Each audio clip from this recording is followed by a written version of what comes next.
Juscult, uma produção em conjunto com o Instituto de Advogados de Minas Gerais. Apoio cultural, Sicoob Jus MP, a cooperativa de crédito dos integrantes do Poder Judiciário e do Ministério Público de Minas Gerais.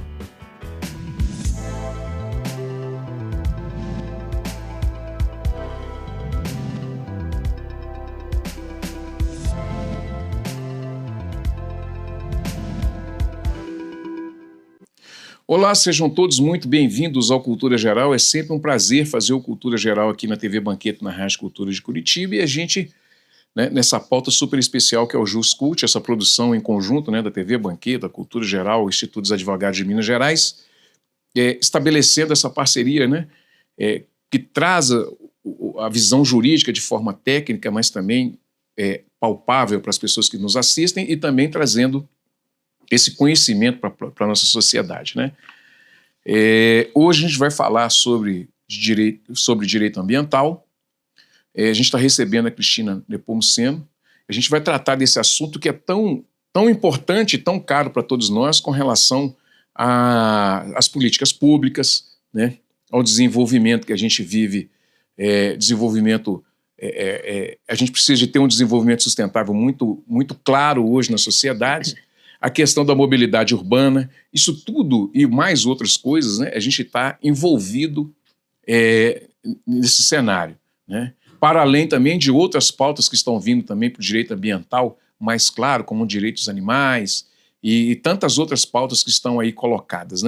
Mas hoje a gente vai falar essencialmente de direito ambiental, sustentabilidade, mobilidade urbana, e como que a gente pode pensar tudo isso à luz do direito e também nas regulamentações estatais.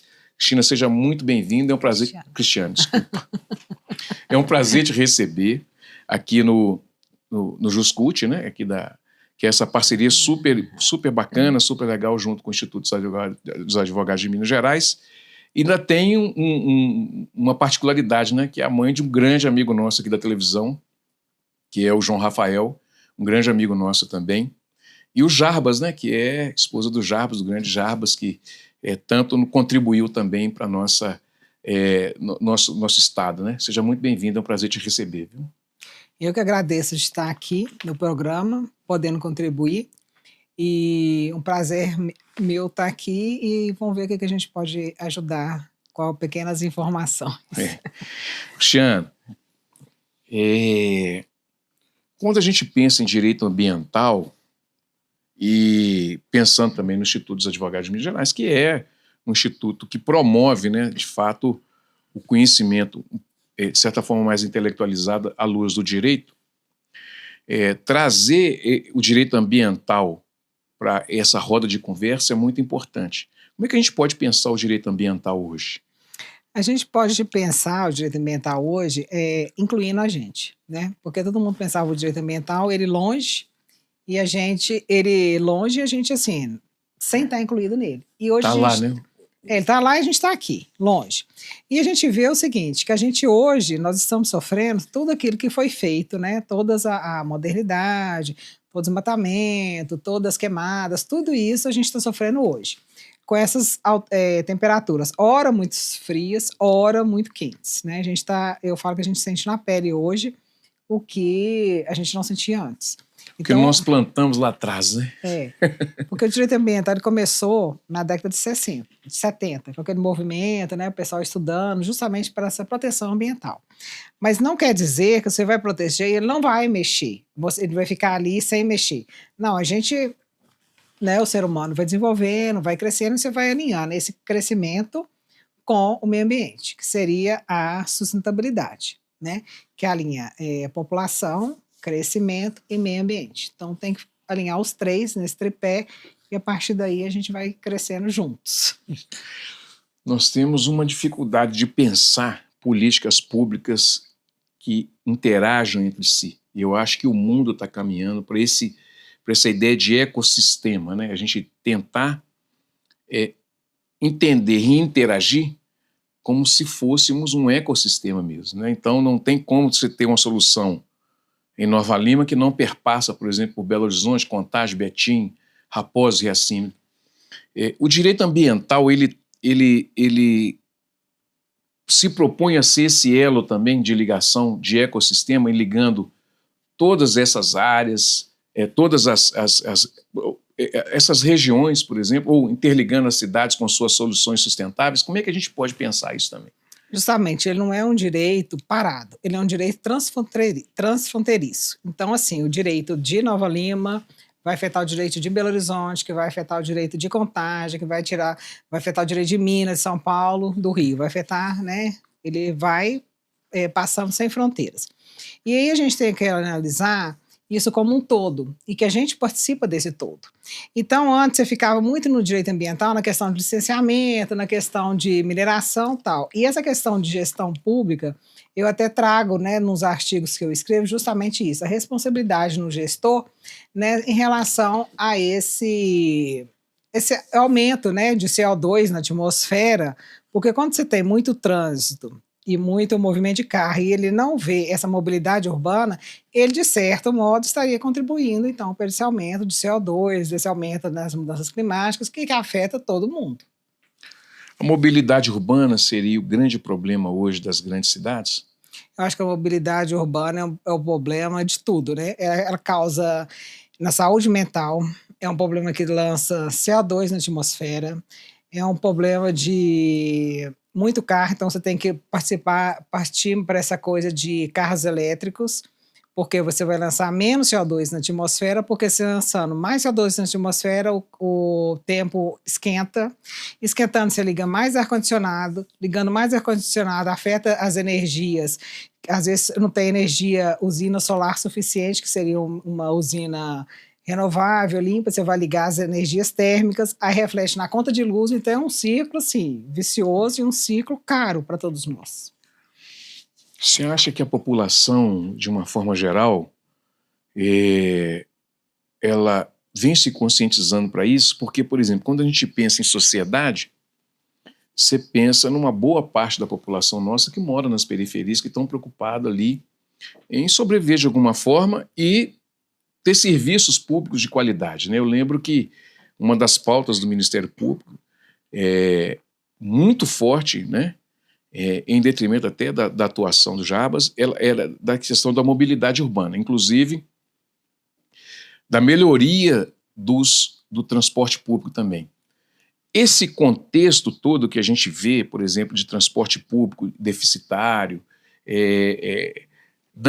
uma não ampliação de metrô, e também a não criação de VLT, vai contribuindo cada vez mais para esse ciclo vicioso?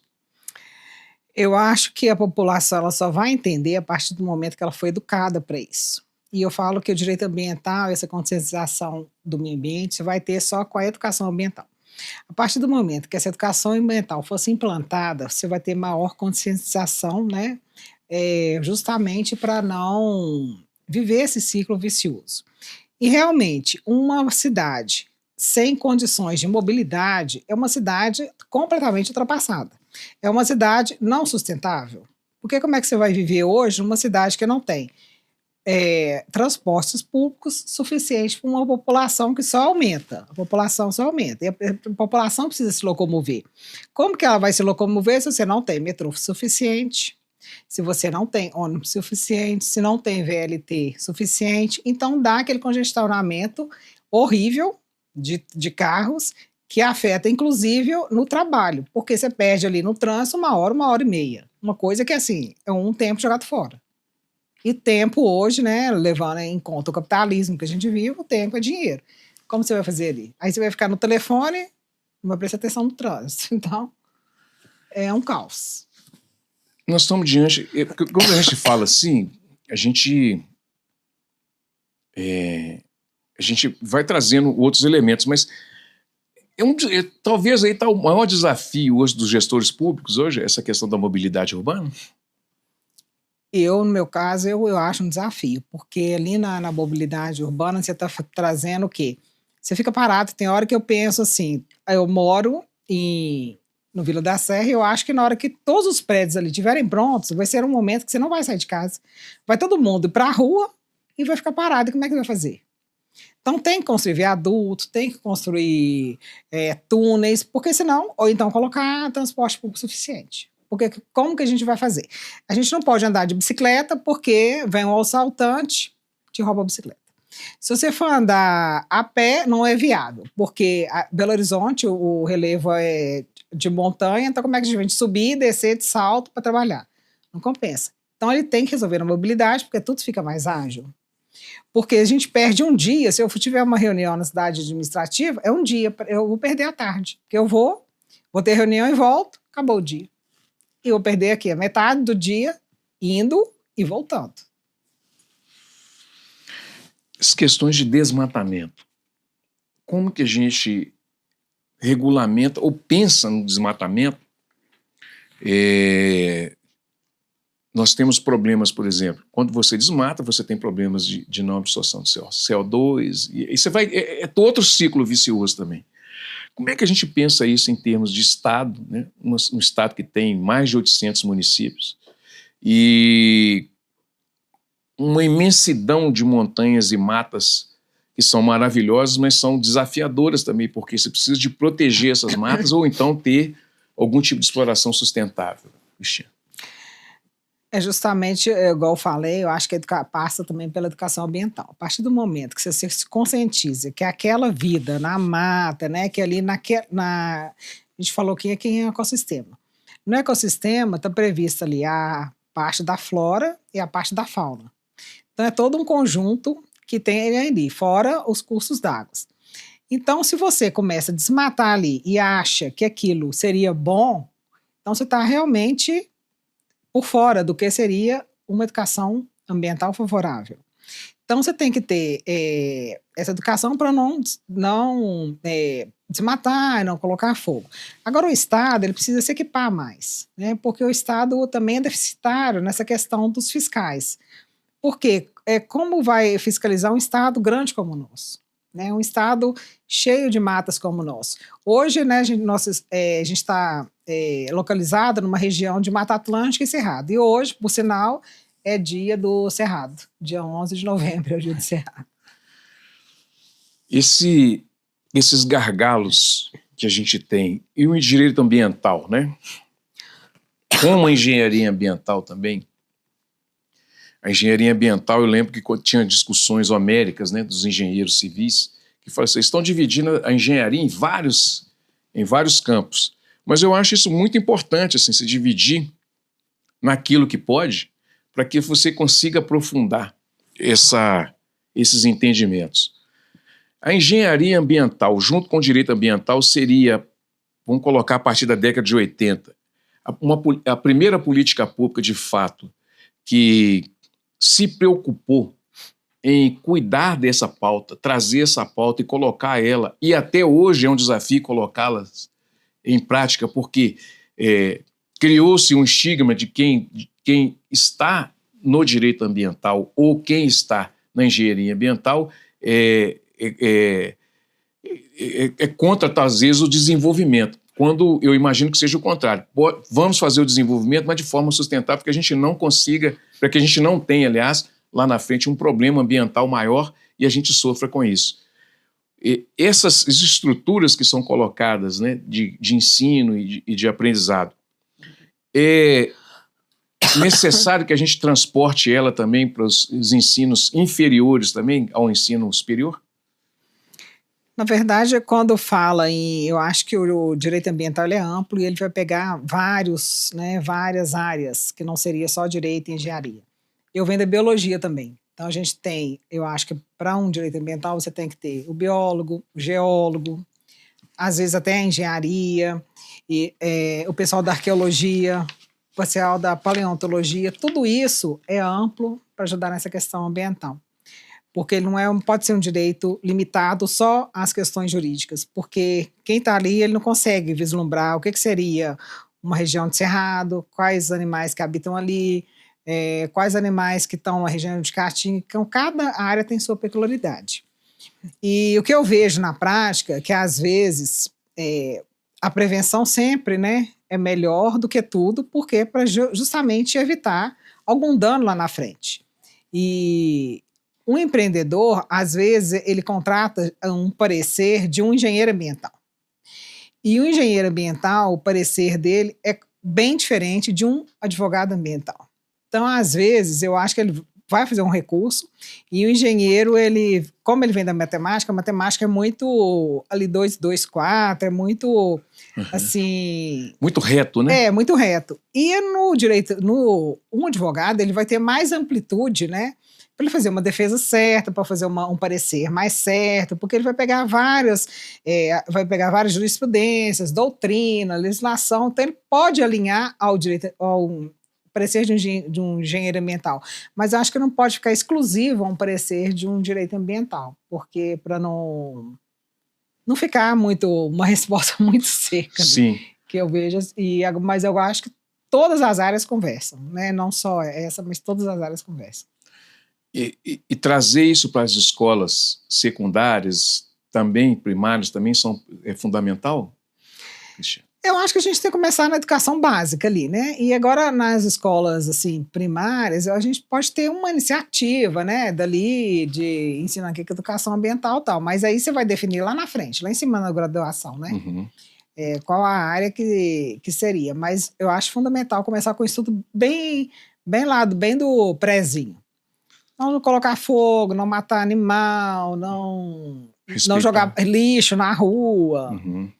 Coisas básicas, assim, que a gente... É higiene, né? Coisa de saneamento, que a gente vê também lugares que não tem um saneamento básico. Então a pessoa convive ali, joga o lixo na rua, dali já pega aquela água, já passa naquela água com chorume, com descalço, e ali com certeza vai entrar verme. Então é um caos. Tudo um ciclo. Vai virando um ciclo, né? Vai virando um ciclo vicioso.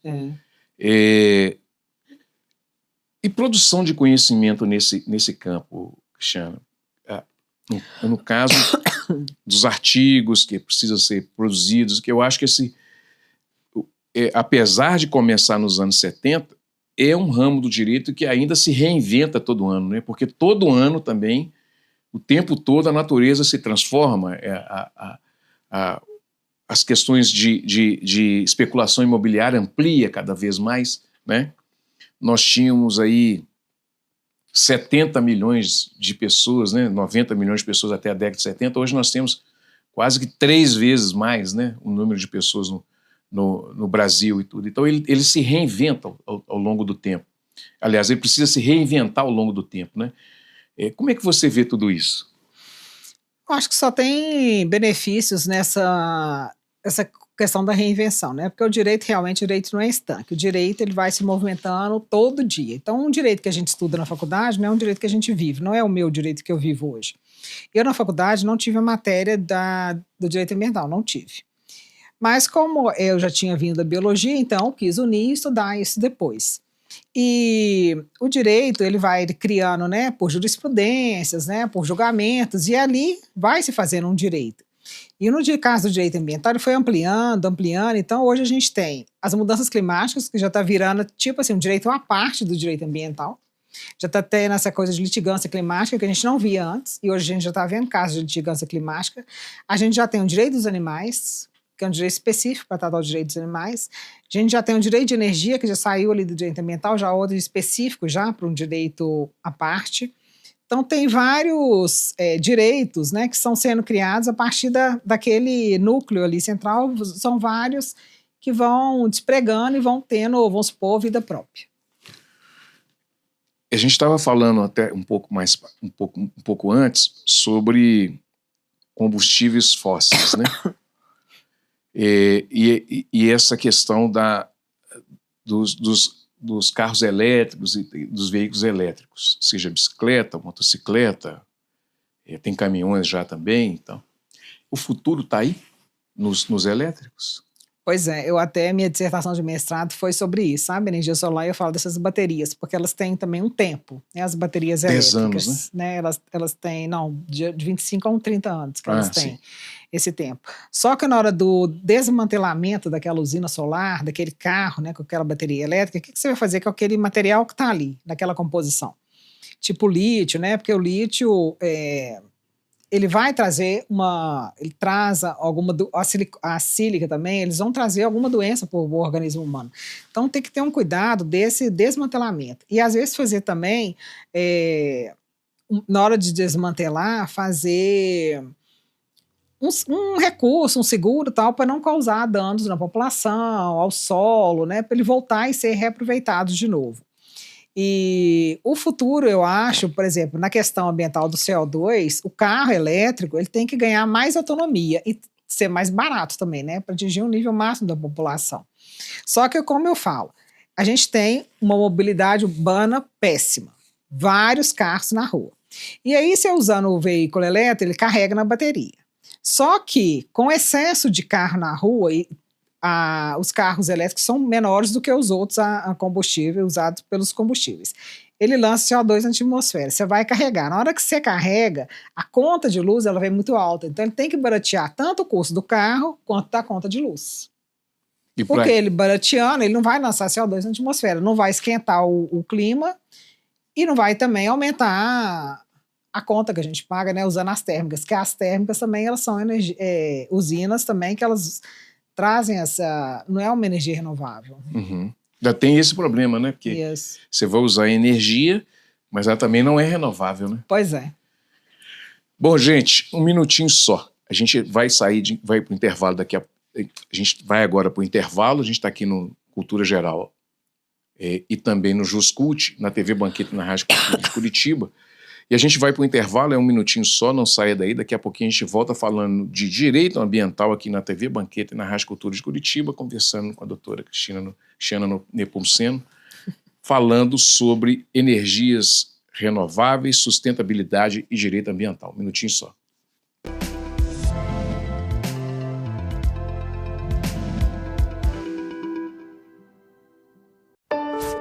Sonhos cabem no papel, mas podem se tornar realidade. Eles crescem com apoio e investimento no presente.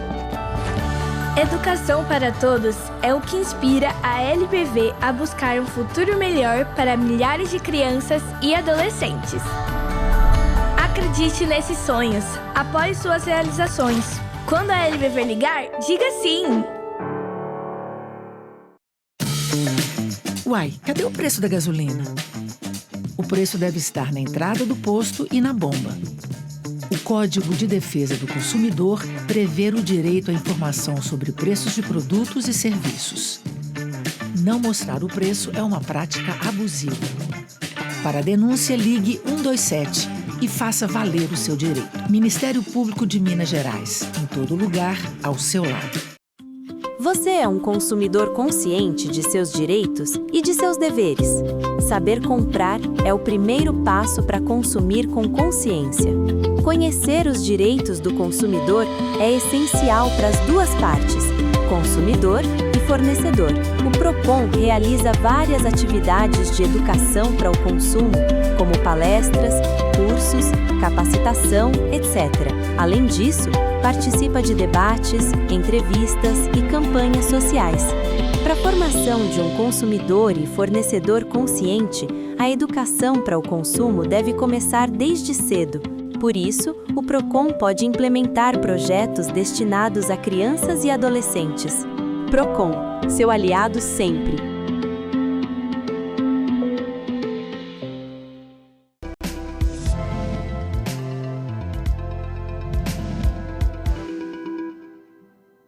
Bom, de volta com Cultura Geral e Juscult aqui na TV Banquete na Rádio Cultura de Curitiba. A gente está falando de direito ambiental e também sustentabilidade, né? Energias renováveis, mobilidade urbana. Essas discussões com o Instituto dos Advogados de Minas Gerais é muito boa porque a gente tem especialistas que nos ajuda a pensar uma sociedade mais plausível, né? Para que a gente viva de forma mais sustentável, né? E a gente está conversando com a doutora Cristiana Nepomuceno. Doutora, a gente está vendo, eu estou vendo aqui na pauta, mas vai vindo perguntas na cabeça da gente assim com relação a essa coisa da sustentabilidade, do bem-estar, do aquecimento global, das mudanças climáticas. Esse caminho que a gente está tomando de mudanças climáticas, ele pode ainda ter algum revés, a gente pode repensar isso através das nossas atitudes com relação ao que a gente está vivendo daqui para frente, nós vivemos até aqui, com todos os alertas. Gente, se a gente continuar assim, vai aumentar mais 5 graus na temperatura da Terra, isso vai trazer problema, e a gente está sentindo isso na pele hoje. Como que a gente pensa nessas mudanças climáticas, que é um assunto global, com líderes mundiais, às vezes, que não... Os Estados Unidos, por exemplo, não quer assinar nada, ele quer continuar jogando CO2 na atmosfera e lei de Muricy, cada um trata de si, o resto aqui se dane futebol clube. Como é que a senhora vê tudo isso e a responsabilidade dos governantes e dos países, né? Dos países ricos que precisam também cumprir o seu papel, né, dentro desse campo aristocrático que foi essa expansão sem controle no mundo inteiro, né, no processo de colonização. E eles hoje têm uma responsabilidade muito maior em assinar os tratados de cooperação para que a gente tenha menos aquecimento global. Pois coincidentemente, esse ano, 2025, fazem 10 anos do Acordo de Paris. O Acordo de Paris foi quando foi assinado em 2015 em Paris, né? Por isso que se chama Acordo de Paris. Justamente isso, eles estavam previndo lá naquela época justamente esse aumento da temperatura. E falava, gente, a gente tem que ter cuidado para não aumentar, porque senão a gente vai ter extinção da espécie, né? Inclusive da espécie humana. E não pode aumentar mais de 1,5 graus até 2030. Então tinha aquele acordo, vários países assinaram, e para ver se a gente continuava a diminuição da temperatura. E só que de lá para cá a gente viu o seguinte, a temperatura aumentou em 1,3 graus centígrados. Os Estados Unidos, ora entra de novo, sai de novo. Então, quer dizer, tem gente que nega as mudanças climáticas, que não existe, que isso é invenção, que não vai ocorrer isso, que o mundo sempre foi desse jeito. Então, teve a época da geleira, teve a época que estava mais quente, e agora a gente está vivendo essa época de, vamos supor, quentura do ar, né? Mas não, ele é real e a gente está vendo, né, o tanto que ele é real e o tanto que nos afeta. Porque afeta o humor das pessoas, afeta essa questão da locomoção, afeta violência, inclusive violência contra a mulher, porque eu acho que a mulher nas mudanças climáticas é a que mais sofre, é a mulher, principalmente a mulher sertaneja, porque ela mora no sertão, ela tem que buscar água, né, para alimentar a casa dela, alimentar os filhos, e geralmente ela está sozinha ali. Então ela vai sozinha para buscar água, às vezes o rio secou, não tem aquele rio mais, secou, precisa cuidar da alimentação, da higiene, como que fica isso? Né? Então a responsabilidade dos governantes ela é muito grande. E tomara, né, podia ter a utopia que todos entendessem que realmente não é só essa geração, tem as gerações futuras, né? A Constituição fala isso na questão da parte ambiental, das nossas gerações e das futuras. Então tem que ver que as futuras também, filhos, netos, todos vão sofrer com isso. Essa questão cultural que nos traz esses desentendimentos, nós tivemos a Laudato Si, né, em que o Papa Francisco, né, saudoso Papa, esse Papa revolucionário que nós tivemos, ele traz as questões ambientais muito forte, né, e isso traz uma repercussão mundial muito grande, mas a gente perde ele agora e traz também outros reveses de discussões que a gente já tinha até vencido em outras épocas. As responsabilidades, começando do macro para o micro, nós começamos do macro para o micro, das grandes potências, a gente vê que, como a senhora disse, né, os Estados Unidos ora entra, ora sai, ora sai. Mas a gente também tem as nossas responsabilidades, que são as câmaras municipais, a Assembleia Legislativa, Congresso Nacional, tanto do Brasil quanto da América Latina, que é, de fato, um pulmão do mundo, vamos dizer assim, né? A América Latina. Essas responsabilidades que a gente acha, não, eu sou pequenininho aqui, isso não vai fazer diferença, faz muita diferença, né, doutora, como política pública, né? Sim, eu acho que a nossa responsabilidade começa em casa. Começa em casa, na hora que você vai descartar um produto, um plástico, você já não descarta com um lixo comum. já pode participar da política do reciclável, né? Você já pode juntar plástico, papel, essas coisas de aerosol, já pode colocar isso para uma reciclagem, pilhas, né? E não jogar no lixo normal. Então, acho que já começa em casa. Em relação às leis, né, de câmaras, deputados, essas coisas, a gente tem uma legislação ótima. A legislação nossa está completa. Então, é mais questão de conscientização mesmo. Conscientização 1 a 1. A partir do momento que tem 1 a 1, a gente vai ter a geral. Sim. E a preservação e reflorestamento? Porque a gente tem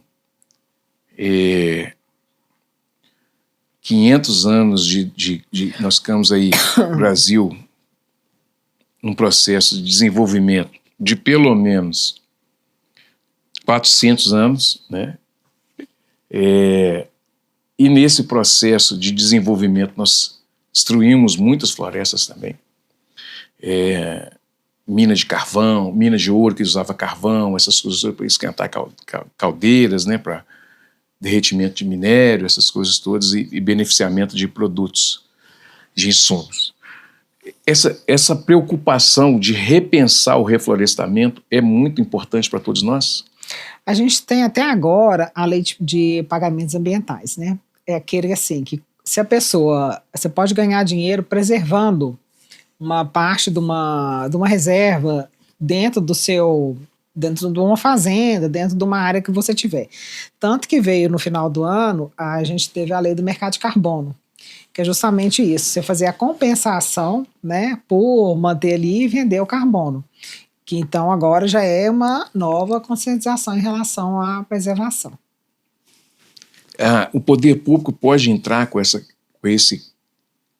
ideia de prática de recuperação de matas e também de programas de recuperação de outras áreas que estão desmatadas?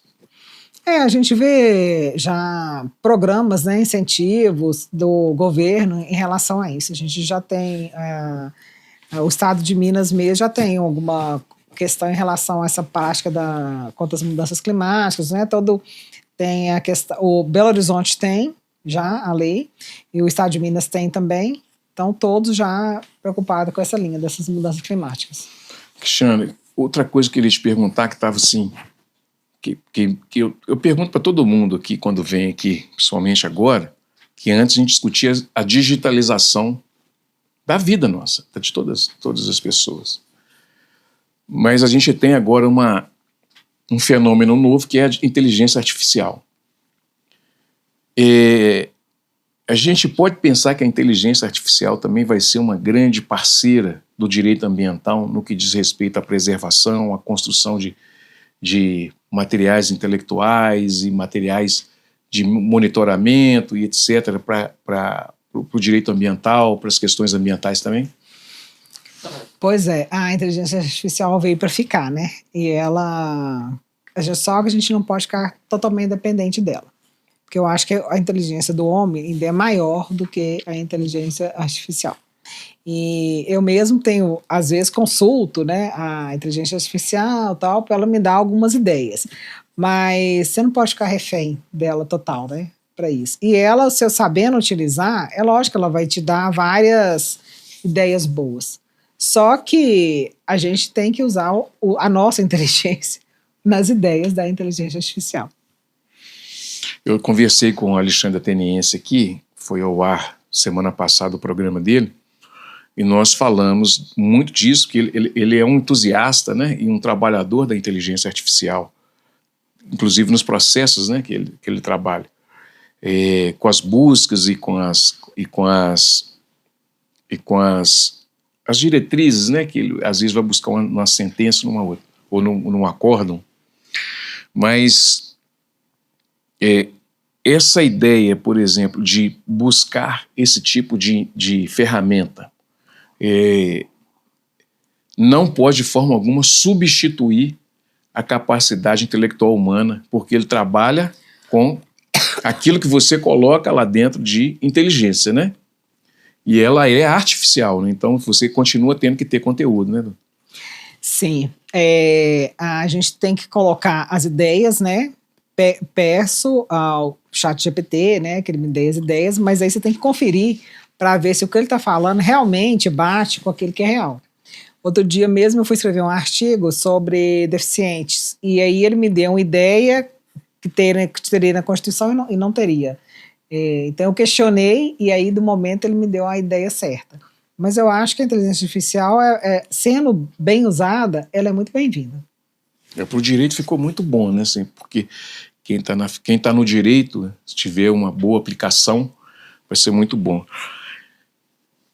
Doutora, para a gente encerrar, como é que a gente pode enxergar a política nacional de mudanças climáticas e de direito ambiental hoje? Enxergar essa política, eu acho que a gente tem que... Eu sempre falo, tem que ter educação para todo mundo, porque a gente vê que tá naqueles programas, né, que tem a lei, tem aquilo, mas a lei não está sendo efetivamente aplicada, né? Então, muita gente só quer um empreendedor. Ele quer o empreendimento dele ali, ele não vai estar preocupado se ele está lançando mais gás, se ele não está lançando, se ele está desmatando, ele não quer. Na verdade, a gente tem uma visão capitalista, ele quer o quê? Ele quer ganhar dinheiro, né? E a gente vê que a gente faz parte desse meio ambiente. Então, se a gente chegar num momento que a Terra aquecer demais, vai ter a nossa extinção. A extinção da espécie humana. Igual teve a extinção dos dinossauros, eu não sei quantos milhões, pode ter a nossa também. Então, a gente tem que pensar na nossa preocupação, no nosso bem-estar. Bom, chegamos ao final dessa entrevista super bacana aqui com a doutora Cristiane Nepomuceno.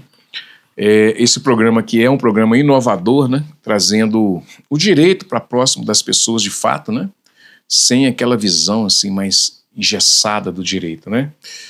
O Instituto dos Advogados de Minas Gerais traz essa ferramenta maravilhosa para que a população possa entender essas leituras e também se identificar com elas, né? E isso é muito bom para todos nós. Então, para nós aqui do Cultura Geral da TV Banqueta, é uma honra fazer e produzir, apresentar e desenvolver o JusCult aqui na TV Banqueta. Cristiano, muito obrigado pela sua participação. Fico muito feliz de a senhora ter participado aqui, muito honrado também, viu? Betão, eu que agradeço estar aqui. Para mim, a honra é toda minha de estar aqui participando, podendo contribuir um pouquinho. A honra é toda nossa. Leva um abraço nosso aí pro Jarbas, nosso grande amigo, né?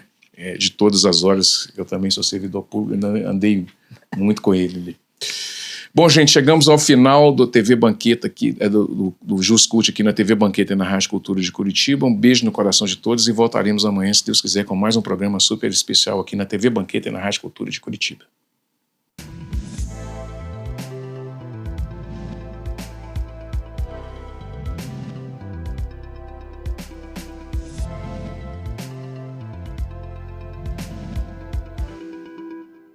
JusCult, uma produção em conjunto com o Instituto de Advogados de Minas Gerais. Apoio cultural, Cicobi Jus MP, a cooperativa de crédito dos integrantes do Poder Judiciário e do Ministério Público de Minas Gerais.